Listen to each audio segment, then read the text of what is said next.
inaokupa utulivu wa ndani nini? Ahadi.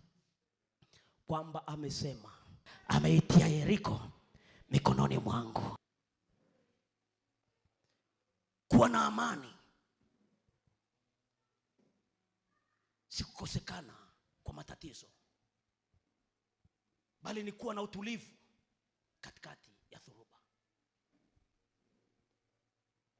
Amani ya ndani si kwa sababu huna matatizo, si kwa sababu huna majaribu, ni kwa sababu umetulia, na kinachoweza kutuliza ni ahadi.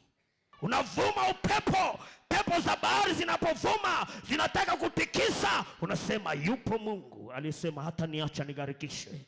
Imani yako inajengeka pale unaposikia ahadi. Amesema ahadi gani? Hakuna mtu hajanielewa. Nisikilize nikwambie kitu. Daudi anatoka kwa baba yake Yese, anaenda kwenye jeshi la Waisraeli, anakuta Goliathi anatukana majeshi ya Bwana. Daudi akaangalia Goliathi, akaangalia majeshi ya Bwana, akawaambia ni nani anayetukana majeshi ya Bwana? Akasema huyo jamaa achana naye, ni mtu wa vita, sio hivi na hivi, sio hivi na hivi. Akawaambia sikilizeni, atafanyiwa.